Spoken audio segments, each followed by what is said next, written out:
Bonjour à toutes et à tous. Je suis heureuse de vous accueillir dans la salle de réunion virtuelle de Grex. Grex est le centre de commerce international de la CCI de Grenoble et nous avons décidé aujourd'hui de vous parler d'affacturage.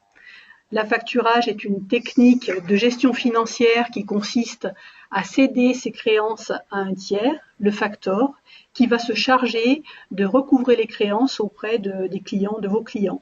Ça permet de dégager notamment de la trésorerie. Pour vous l'expliquer, nous avons fait appel aujourd'hui à Eurofactor, à Monsieur Jean Macera, à qui je vais très bientôt laisser la parole, et qui va vous expliquer un petit peu comment fonctionne donc l'affacturage, qui s'appelle aussi factoring en anglais. Avant de lui laisser la parole, juste 2 mots sur l'organisation. Donc le webinaire se tiendra de 13h30 à 14h, 14h15. Un temps sera laissé pour les questions-réponses. Donc vous êtes invités à taper vos questions puisque vous n'avez pas la parole, hélas, vous êtes trop nombreux. Donc on vous invite à poser vos questions directement dans le module de chat qui est prévu à cet effet dans votre écran en bas à droite. Et à la fin donc de la séance de présentation, je poserai les questions de vive voix à Monsieur Macera qui y répondra. Si toutefois il y avait des questions auxquelles on ne pouvait pas répondre directement, on vous ferait part, je reviendrai vers vous ultérieurement pour vous apporter ces éléments de réponse. Voilà, je ne serai pas plus longue. Je laisse la parole à Monsieur Macera et qui va nous présenter donc l'affacturage. Merci.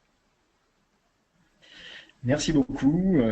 Bonjour à tous et bienvenue à ce webinaire organisé par le GREC sur le thème de l'affacturage et l'affacturage export en particulier. Donc, tout d'abord, je vais me présenter. Donc, je suis Jean Macera, responsable d'un département clientèle chez Eurofactor. J'ai une expérience d'une vingtaine d'années dans le domaine de l'affacturage, avec des responsabilités tant sur la partie France que la partie internationale de notre métier. Alors, aujourd'hui, dans ma présentation, je vais évoquer l'environnement international qui pèse sur l'exportateur et je vais vous dire en quoi l'affacturage peut être une réponse efficace pour financer et sécuriser le développement de votre activité à l'export. Je vais quand même vous dire 2 mots de l'entreprise qui m'emploie, donc Eurofactor. C'est la filiale d'affacturage du groupe Crédit Agricole, l'un des pionniers en matière de factoring, enfin d'affacturage. Donc c'est une activité qui est née maintenant il y a 50 ans. C'est l'un des acteurs majeurs de la profession, présent dans 9 pays, donc essentiellement en Europe, donc la France bien évidemment, l'Allemagne, la Belgique, l'Espagne, l'Italie, la Pologne, le Portugal et hors de l'Europe, donc le Maroc, c'est une implantation récente, et la Tunisie sous forme de partenariat. Alors, quelques chiffres, 2750 collaborateurs, dont la moitié exercent leur activité dans notre dispositif européen et international. Et sur la volumétrie de chiffre d'affaires confiée, nous avons pris en charge l'année dernière, donc c'est des données 2014, 62 milliards d'euros de créances factorées, dont 34% de cette activité à l'international. Dans l'exercice de son métier, Eurofactor travaille de façon intimement liée avec les caisses régionales et le LCL, mais également a su tisser un certain nombre de partenariats stratégiques. Je n'en citerai qu'un, la société Somudimec, société coopérative et mutuelle, gérée par la profession de la métallurgie et agréée en tant que société financière, qui est un partenariat de longue date avec Eurofactor. Alors, avant de rentrer dans le vif du sujet, je vais vous définir ce qu'est l'affacturage. C'est un préalable. En fait, c'est une offre de financement et de services destinée à tout type d'entreprise exerçant une activité B2B par laquelle l'entreprise cède ses créances commerciales à une entreprise, appelée le factor, en contrepartie d'un financement qui vient se substituer au crédit bancaire court terme ou le compléter. Le facteur devient ainsi propriétaire des créances, charge à lui d'en assurer la gestion et le recouvrement à l'échéance des factures, et également charge à lui de gérer également la partie risque en cas de défaillance du débiteur cédé. C'est des notions que l'on va voir dans le cadre de la présentation. Alors, ce que je vais faire, c'est que je vais supprimer la caméra pour faciliter le son. Je remettrai la caméra donc, dans le cadre des différents échanges en matière de questions à l'issue de la présentation. Voilà, donc j'ai privilégié la partie son. Allez. Excusez-moi, j'ai un tout petit sujet technique. Voilà. Voilà. Alors, je vais vous parler maintenant des enjeux de l'export et voir un petit peu dans quel monde évolue l'exportateur aujourd'hui. L'exportateur évolue dans un environnement qui est particulièrement contraint sous l'angle des règlements. En effet, 60% des entreprises en Europe ne respectent pas la date d'échéance portée sur les factures. Le délai moyen d'arriéré sur ce début d'exercice 2015 est à un niveau particulièrement élevé, hein, donc 15 jours en moyenne, avec un écart important entre le nord et le sud de l'Europe. L'Allemagne tire la performance européenne avec 73% d'entreprises ponctuelles au second trimestre 2015, mais montre tout de même des signes de faiblesse, car ce même taux était à 78% fin 2014. Donc la situation, vous comprenez, est très handicapante pour les entreprises exportatrices qui doivent supporter des retards de paiement, ce qui est source parfois de tensions de trésorerie. Ce comportement-là peut être effectivement source de difficultés pour un certain nombre d'entreprises qui exportent. Pour mieux comprendre mon propos, il faut avoir à l'esprit que les conditions de paiement dans certains pays sont assez éloignées du cadre de la LME que l'on connaît en France.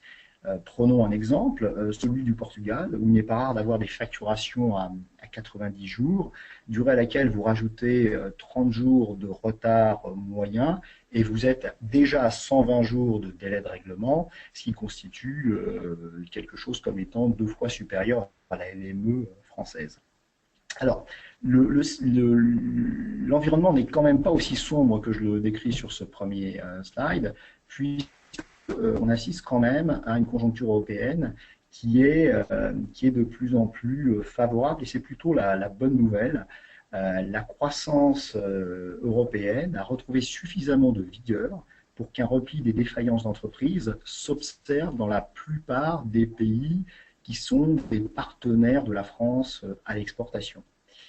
Donc l'Europe profite en effet d'une conjoncture plus favorable, soutenue par tout d'abord la baisse du prix du pétrole. Ça ne nous a pas échappé. Le prix du baril a énormément diminué, près de 60% entre juillet 2014 et août 2015, ce qui diminue d'autant la facture énergétique des pays importateurs et améliore leur compétitivité. Ce qui diminue également le coût des transports et profite donc directement aux exportateurs. Deuxième effet positif, c'est la dépréciation de l'euro face au dollar qui favorise les exportations européennes. Et enfin, troisièmement, nous assistons progressivement à la fin des politiques budgétaires restrictives, ce qui profite à l'activité des entreprises en général. Donc, dans ce contexte plus favorable, la croissance des économies européennes est bien réelle et influe positivement sur le taux de défaillance des entreprises, à l'exception évidemment de l'Italie et de la Norvège que nous voyons ici. L'Italie a plus 11 de défaillance en 2014, la Norvège a plus 5. La tendance devrait également se poursuivre en 2015. Alors pour l'Italie, c'est le démarrage de l'économie qui est encore timide, avec des niveaux de croissance attendus en 2015 qui sont de 0,8%. Donc les choses devraient s'améliorer en 2016. Et pour la Norvège est l'un des rares pays finalement à souffrir de la baisse du prix du pétrole, car la Norvège est un pays producteur. Donc ce rebond de la croissance en Europe ouvre des perspectives intéressantes pour un certain nombre d'entreprises qui souhaitent exporter. Et pour beaucoup d'entreprises, c'est un regain, un espoir de finalement avoir des marchés supplémentaires à l'international. Alors, sur la notion d'activité stratégique, le poste client à l'export est un actif stratégique. Le poste client, d'une façon générale, pour une entreprise, est un actif stratégique, mais il est peut-être plus encore à l'export, car les entreprises exportatrices ont dû effectuer un investissement commercial important pour gagner et fidéliser des clients à l'international, faire des études de marché, développer un réseau de commercialisation, s'informer d'un certain nombre de contraintes réglementaires, douanières. Donc ça sollicite du temps, de l'énergie, de l'argent. Exporter pour un certain nombre de PME aujourd'hui est une nécessité à moyen terme pour donc élargir son marché, se créer des relais de croissance. Et c'est en cela que le regain, plutôt le rebond de la croissance européenne est vu positivement par les exportateurs. C'est aussi pour un certain nombre d'entreprises l'occasion d'améliorer leur marge. Vendre à l'international, c'est peut-être aussi et parfois vendre un peu plus cher. Et pour un certain nombre d'entreprises, se tourner vers l'international, c'est finalement élargir son marché et grandir pour ne pas mourir. Donc, dans cette volonté d'exporter, l'accompagnement d'un facteur peut se révéler très utile pour financer les exportations dont les commandes sont en général plus élevées qu'en France du fait des contraintes liées au transport. La taille moyenne des factures est en effet 2 fois supérieure sur la partie export que sur la partie domestique. C'est aussi la volonté pour un certain nombre d'exportateurs de sécuriser le risque d'insolvabilité des débiteurs, et la facturage peut apporter une réponse, et nous le verrons. Et c'est bénéficier d'un recouvrement adapté, efficace, pour réduire donc son DSO. Là encore, les slides qui vont suivre vous éclaireront sur ce sujet. Mais il est vrai que vendre à l'étranger ne s'improvise pas. Il est souhaitable de faire appel à un spécialiste dont le métier finalement est d'apporter un certain nombre je dirais, de services plutôt que d'investir en interne dans un dispositif qui est parfois lourd et coûteux et qui peut peser sur la rentabilité des opérations en cas de baisse de l'activité. Alors, maintenant, on va rentrer dans le vif du sujet de l'affacturage et vous dire en quoi donc l'affacturage peut être une réponse efficace pour stimuler et sécuriser votre développement à l'export. Tout d'abord, le marché de l'affacturage export. Alors, c'est un marché qui est très dynamique ces dernières années, avec sur 2014 une croissance du marché de l'export de 47%, comparé à la croissance du marché de l'affacturage domestique qui était de 4,8%. On voit bien que le marché export est en pleine croissance et entraîne finalement l'ensemble des acteurs. Au premier semestre, cette tendance ne se dément pas puisque l'activité internationale est en augmentation de 22%. Et la part de l'international dans la plupart des activités des différents facteurs représente aujourd'hui à minima une vingtaine de pourcents. Donc pour la profession, c'est 26% des créances prises en charge sont des créances export sur le premier semestre 2015. Et ça représente tout de même 31 milliards d'euros. Donc une part très significative. Donc là, vous voyez que le marché de la facturage export est un marché très dynamique. Alors, les avantages d'avoir recours finalement à une solution d'affacturage lorsqu'on est exportateur, ces avantages sont multiples. Je vais en citer trois avantages importants à mon sens. Tout d'abord, le financement des factures clients export sous 24 heures. Donc, lorsque vous êtes exportateur, que vous avez des factures à l'export, vous pouvez effectivement solliciter un facteur, céder vos créances à l'export. Vous aurez en retour donc le financement de ces créances. La règle, c'est que la devise de financement équivaut à la devise de facturation. Néanmoins, vous pouvez avoir une contrepartie de ce financement en euros, donc une conversion en euros, quand bien même vous facturez en devise. C'est un financement qui est pas plafonné, qui évoluera au rythme de la croissance de l'activité. Et là, on est sur un élément de différenciation par rapport à une ligne bancaire court terme qui, en cas de forte augmentation, nécessitera des garanties supplémentaires, ce qui n'est pas le cas de l'affacturage. le facteur est véritablement dans l'accompagnement. Et si vous avez une croissance des volumes, vous aurez donc une croissance de la ligne de financement. Et donc, c'est un partenariat qui évolue en fonction de vos besoins. Deuxième avantage important à mettre en avant, c'est le bénéfice des pratiques de relance du facteur et de son expertise en matière de recouvrement. Le facteur va effectuer les actions de relance afin de réduire les retards de paiement, ce qui va vous affranchir des problématiques de langue, de réglementation locale ou encore de décalage horaire. La plupart des services recouvrement des différents facteurs parlent plusieurs langues et interviennent de façon très large sur un périmètre, un champ d'intervention pays large. Alors pour prendre l'exemple de Refactor, nos agents de recouvrement parlent en 7 langues et interviennent dans 70 pays dans le monde. Autre élément important à prendre en considération lorsqu'on parle d'affacturage, c'est la prévention du risque client, la garantie contre les risques d'impayés. Le facteur sécurise vos transactions à l'export, il vous renseigne au préalable sur la santé financière de vos prospects, donc vous le sollicitez dès lors que vous avez un prospect. Donc ensuite, vous obtenez un agrément, ce qui vous sécurise contre le risque d'insolvabilité de vos clients à l'étranger, jusqu'à 100% du montant facturé. Et là, dans le suivi administratif de la gestion de la police d'assurance, lorsqu'elle est internalisée au facteur, vous n'avez pas de démarche administrative, de déclaration préalable de chiffre d'affaires, ni de délai de carence en cas d'insolvabilité. Donc tout ça est complètement intégré dans la gestion du quotidien du poste client à facturage export. Un certain nombre d'exportateurs ont déjà une police d'assurance crédit. Et dans cette hypothèse, le facteur interviendra en délégation du droit aux indemnités. C'est-à-dire qu'on continuerait à bénéficier de cette police qui est la vôtre en qualité d'assuré.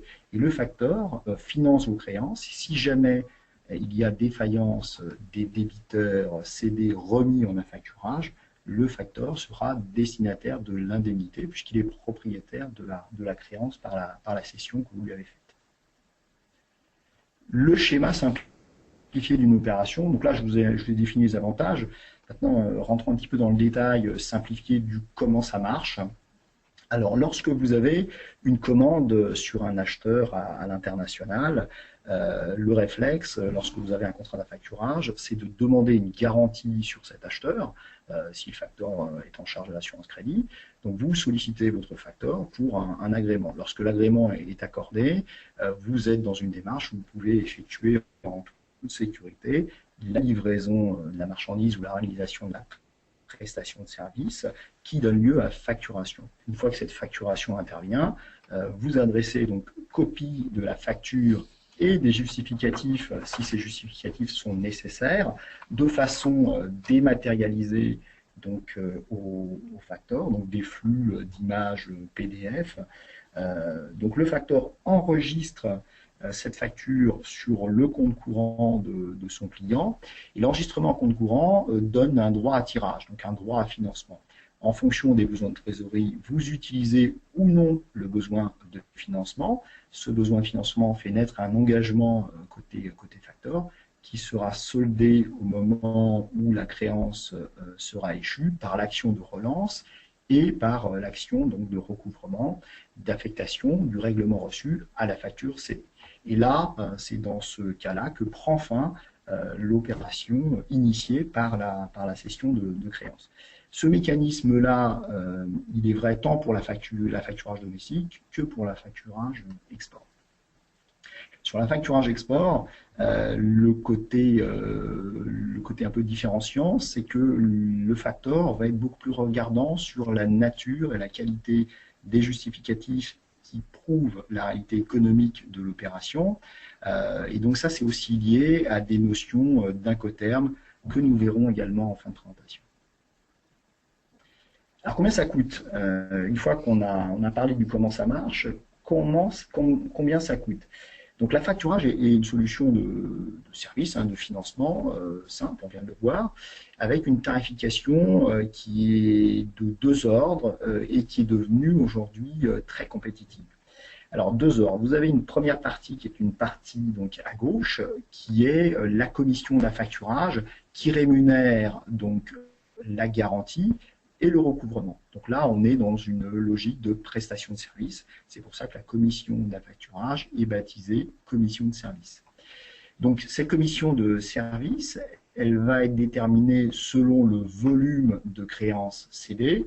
Il est clair que si le contractant donc est sur une logique de chiffre d'affaires de 2 millions d'euros, le prix ne sera pas le même que pour 5 ou 10 millions d'euros.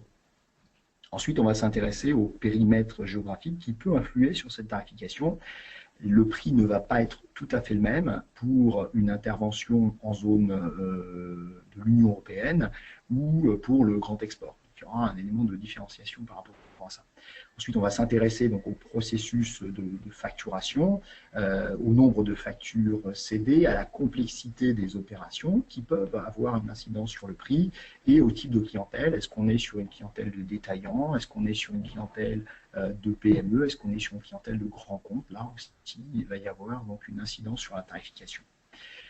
La deuxième source de tarification, c'est la commission de financement qui est liée donc finalement à l'avance de trésorerie. Donc, autant dire que si jamais vous n'utilisez pas de financement, cette tarification ne sera pas prélevée. Néanmoins, la plupart du temps, cette commission donc, intervient dès lors que le client sollicite un financement. Elle est basée sur un index de référence, c'est l'Euribor 3 mois, plus un spread qui est la marge du facteur. Aujourd'hui, l'Euribor 3 mois étant à zéro, voire même négatif, on est sur une tarification qui est aujourd'hui très compétitive si on la compare aux solutions analogues que sont notamment le crédit court terme bancaire. Donc la tarification financière va être corrélée à la durée du financement et à son montant, bien évidemment. Et le principe, comme je l'avais souligné, c'est que le financement se fait en devise de facturation, voire en contre-valeur euro si vous facturez en devise. Alors, sur les différentes offres à l'export, là, je vais vous détailler de façon très générique quelles sont les interventions donc, des différents facteurs en fonction du segment de clientèle. Sur la partie donc, TPE, sous-entendu chiffre d'affaires inférieur à 1 million, 1,5 million, nous sommes sur une offre plutôt forfaitée, en complément d'un contrat domestique, c'est-à-dire que la plupart des facteurs sur ce segment de clientèle n'interviendront pas uniquement sur l'export, mais préféreront intervenir avec un contrat domestique plus export, en se limitant au périmètre de l'Union européenne uniquement, admettront donc une concentration acheteur à 100% sur l'export, mais imposeront aussi l'assurance crédit du facteur et bien souvent mettront en avant le fait que la facturation qui sera prise en charge ne sera qu'une facturation en euros. Sur la facturage standard, donc des chiffres d'affaires peut-être un peu plus significatifs, quand bien même l'intervention peut débuter à 300 000 euros, lorsqu'on est en facturage standard, on est plus sur des contrats dont l'intervention en termes de chiffre d'affaires est supérieure à 1,5 million, 2 millions d'euros. Et là, nous sommes sur finalement un affacturage ou une solution d'affacturage qui est un peu plus à la carte et qui va dépendre de l'expression du besoin client. Autrement dit, si le client qui souhaite un contrat d'affacturage a déjà sa police d'assurance, nous interviendrons en délégation de police export. Si le dispositif de relance existe chez le futur client et que ce dispositif est efficace, nous interviendrons en mandat de relance, ce qui sous-entend que nous laissons la main donc, à notre client pour effectuer les opérations de relance. Et dans le cas d'un affacturage standard avec un volume significatif, les facteurs interviennent également en multidevises la plupart du temps. Donc les devises généralement acceptées sont l'euro, le dollar, la livre sterling, le yen, éventuellement le dollar canadien, et d'autres devises, mais globalement, on va se limiter entre 5 et 7 devises qui sont, je dirais, les plus couramment utilisées au niveau du commerce international. Il existe ensuite une offre confidentielle. L'offre confidentielle sous-entend la non-notification, c'est-à-dire que lorsque vous intervenez sur un certain nombre de débiteurs à l'étranger, ces débiteurs n'ont pas connaissance du contrat d'affacturage existant. Donc l'offre confidentielle est possible dès 3 millions d'euros, mais à ce moment-là, 3 millions d'euros, vous serez sur une offre de cession à la facture, et pour des montants un peu plus importants, voilà, qui varient en fonction des facteurs, mais de l'ordre de 10 à 12 millions d'euros, c'est une cession en masse, donc le facteur venant donc se pluguer finalement à votre 411 comptable et récupérant l'intégralité du poste client qui devient donc une matière finançable. Alors là aussi, il existe un certain nombre d'aménagements, d'options possibles. Je ne vais pas toutes les citer. J'évoquerai uniquement les solutions pan-européennes. C'est-à-dire que vous êtes aujourd'hui un groupe international avec des filiales à l'étranger et vous souhaitez généraliser les solutions qui ont été déployées en France. C'est possible. Il y a une possibilité d'étendre l'intervention en affacturage aux différentes filiales. Vous avez la possibilité de garder la main en matière de recouvrement, d'avoir donc un mandat d'archivage, ce qui sous-entend que vous n'envoyez vous envoyez des flux au facteur, mais pas de facture. On est dans une relation de confiance. Et ensuite, vous avez aussi la possibilité d'avoir un mandat d'encaissement, c'est-à-dire que vous allez encaisser sur un compte collectif qui est au nom du client, mais propriété du facteur, et porter l'encaissement. Si vous recevez des chèques et des traites, vous porterez l'encaissement de ce compte, des chèques et des traites, et là, vous avez totalement la main. Donc voilà, trois offres donc segmentées pour les TPE, pour le standard et le confidentiel pour les entreprises de taille un peu plus significative. Cette segmentation des offres se retrouve aujourd'hui chez la plupart des facteurs de la place. Alors, je vais quand même revenir sur un élément qui me semble important en matière de cession de créances. Le facteur prend en charge des créances et les finances, c'est la satisfaction du besoin primaire, le besoin de financement. Et aujourd'hui, plus de 90% des entreprises qui ont recours à l'affacturage signent un contrat d'affacturage pour avoir donc cette facilité, cette possibilité de se financer. Et ce qu'il faut savoir, c'est que sur la partie internationale, il y a quand même une notion qui est très importante, c'est la notion d'incoterm.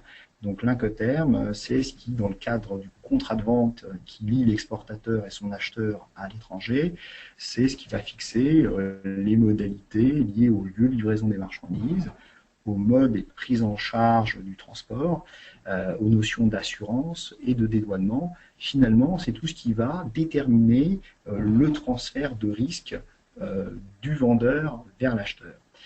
Et alors c'est important en affacturage parce que cette notion-là va impacter les justificatifs qui vont être demandés par le facteur. Pour que vous soyez en capacité de céder une créance export à un facteur, il faut que cette créance soit née, certaine et exigible. Et donc pour qu'elle soit née, certaine et exigible, il faut que le transfert de risque au profit du débiteur ait bien lieu au moment où vous cédez la créance. Et donc en cela, l'incoterm va justement préciser le moment et le justificatif nécessaire pour prouver la réalité de l'opération économique. Donc je ne vais peut-être pas rentrer dans le détail des incoterms parce que le temps ne nous le permet pas, mais vous dire qu'aujourd'hui, donc 4 grandes familles d'incoterms, les incoterms départ et ensuite les incoterms transport acquitté, transport principal, transport principal non acquitté et transport principal acquitté, et ensuite les incoterms arrivés, chacun commençant par une lettre bien spécifique. Sachez que dans 80% des cas, nous retrouvons donc 4 incoterms principaux. L'ex-work qui est le départ usine, le FOB qui est plutôt utilisé dans le transport maritime et donc ensuite CFR et DDP, DDP étant un incoterm arrivé qui finalement font peser tous les risques et coûts à la charge de l'exportateur. Je vais assez vite sur cette partie-là parce que j'aimerais, et comme le temps presse, conclure sur le dernier slide qui me semble important pour bien comprendre finalement les précautions à prendre afin de réussir son partenariat avec un facteur à l'export. En phase de prospection, ce qui est important, c'est de bien identifier les moyens de paiement. Le facteur aura tendance à privilégier le virement plutôt qu'un certain nombre de moyens de paiement locaux, comme le Riba en Italie, le Recibo en Espagne, qui ne sont pas forcément des moyens de paiement fermes et définitifs et qui peuvent poser un certain nombre de soucis au débouclage de l'opération. Donc privilégier les virements, voire les crédocs ou les lettres de crédit pour sécuriser l'intervention, notamment sur le grand export. Sur les spécificités débiteurs, il existe de par le monde un certain nombre de pratiques. Certains débiteurs sont réfractaires à la facturage, notamment la grande distribution en Allemagne, et à ce moment-là, ces notions-là peuvent être un obstacle à notre intervention. Intervenir sur des acheteurs comme Lidl ou Aldi en Allemagne, généralement, font obstacle à notre intervention parce que ces gens-là sont déclarés comme étant réfractaires. Sur le risque pays, nous éviterons d'intervenir sur des pays sous embargo, sur des pays non coopératifs au GAFI, donc où le blanchiment peut être un sujet, et un certain nombre de pays aussi où il n'est pas possible de payer un tiers autre que son fournisseur, c'est le cas de l'Inde notamment. En phase de gestion du contrat, il est important effectivement que les encours soient garantis. Donc qu'une demande préalable de garantie ait bien eu lieu auprès du factor. Et sur des notions d'achat et financement du contrat, attention aux incoterms, on en a parlé peut-être trop brièvement, mais c'est des notions qui sont importantes en matière d'affacturage, que le justificatif transmis soit un justificatif probant, que le financement ne soit finalement pas contrarié par une problématique documentaire parce que la facture n'est pas accompagnée d'un justificatif qui vient prouver la réalité de l'opération économique. Et sur la partie phase de recouvrement, un certain nombre de précautions, notamment au niveau de la relance. Une facture doit être née, certaine exigible. Si elle n'est pas exigible, l'action de recouvrement du facteur ne sera pas efficace, tout comme son encaissement. Et en matière d'affectation, nous serons attachés à la qualité de l'information pour effectuer le rapprochement entre le règlement reçu et la facture cédée. Et bien souvent, et comme la facturage, c'est aussi un contrat de partenariat, bien souvent, le facteur a besoin que son client lui apporte un complément d'information pour faciliter ces opérations de lettrage.